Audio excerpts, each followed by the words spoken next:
नमस्कार दोस्तों, मैं राहुल आप सभी दर्शकों का हार्दिक अभिनंदन करता हूं। आज मैं आपके लिए बेताल पच्चीसी की कहानियों का संग्रह लेकर आया हूं, जिसका वर्णन शुरुआत से लेकर अंत तक एक एक करके किया जाएगा। आशा करता हूं मेरा यह प्रयास आपको पसंद आएगा। आइए जानते हैं कैसे शुरू हुई थी ये कहानी। प्राचीन काल की बात है। उज्जैन नामक शहर में महाराजा विक्रमादित्य राज्य किया करते थे। विक्रमादित्य हर प्रकार से एक आदर्श राजा थे। उनकी दानशीलता की कहानियाँ आज भी देश के कोने कोने में सुनी जाती हैं।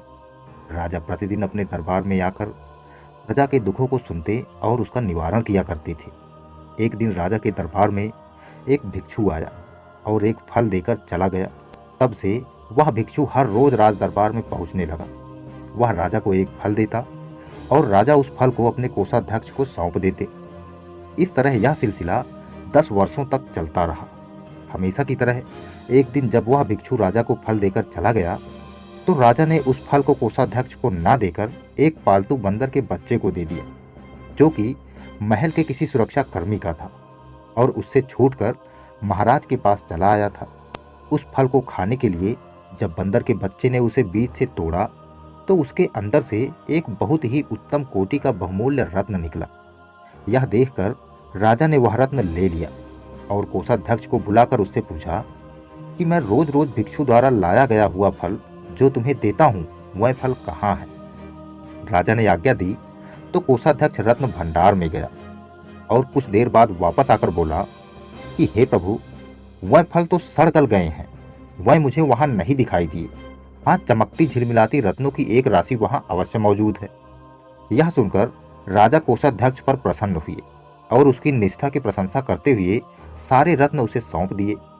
अगले दिन पहले की तरह जब वह भिक्षु फिर राज दरबार में आया, तो राजा ने उससे कहा कि हे भिक्षु, इतनी बहुमूल्य भेंट तुम प्रतिदिन मुझे अर्पित करते हो। अब मैं तब तक तुम्हारा यह फल ग्रहण नहीं करूंगा जब तक तुम इसका कारण नहीं बताओगे।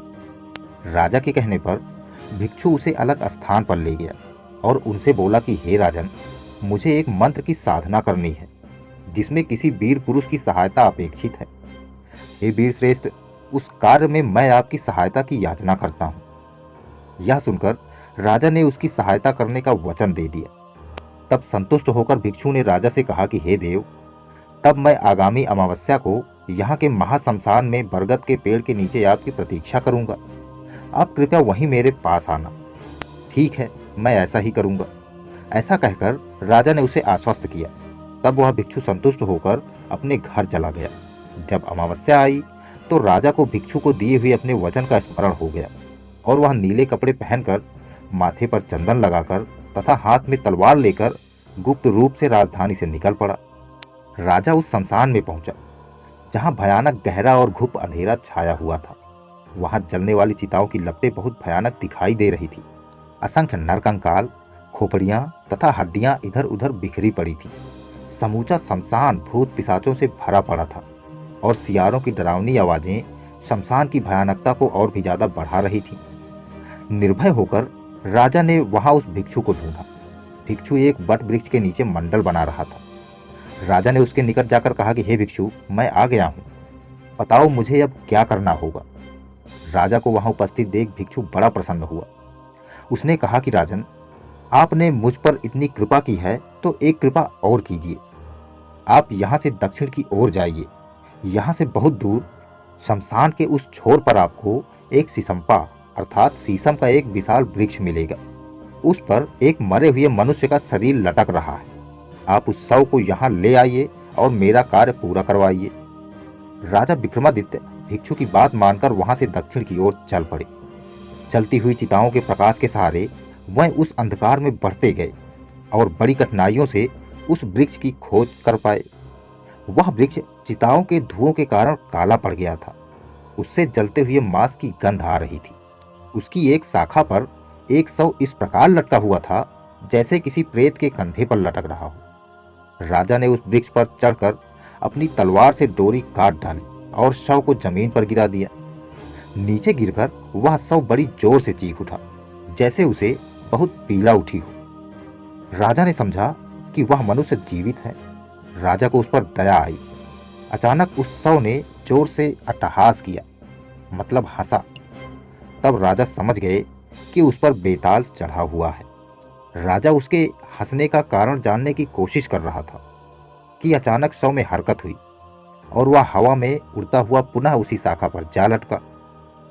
इस पर राजा एक बार फिर से वृक्ष पर चढ़े और शव को पुनः नीचे उतार लिया।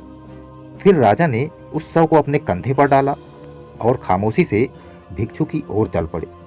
कुछ दूर चलने पर राजा के कंधे पर सवार शव के अंदर का बेताल बोला कि हे राजन, मुझे ले जाने के लिए तुम्हें बहुत कठिन परिश्रम करना पड़ रहा है। तुम्हारे श्रम के कष्ट को दूर करने और समय बिताने के लिए मैं तुम्हें एक कथा सुनाता हूँ, किंतु कथा के दौरान तुम मौन ही रहना। यदि तुमने अपना मौन तोड़ा तो मैं तुम्हारी पकड़ से छूटकर पुनः अपने स्थान पर लौट आऊंगा।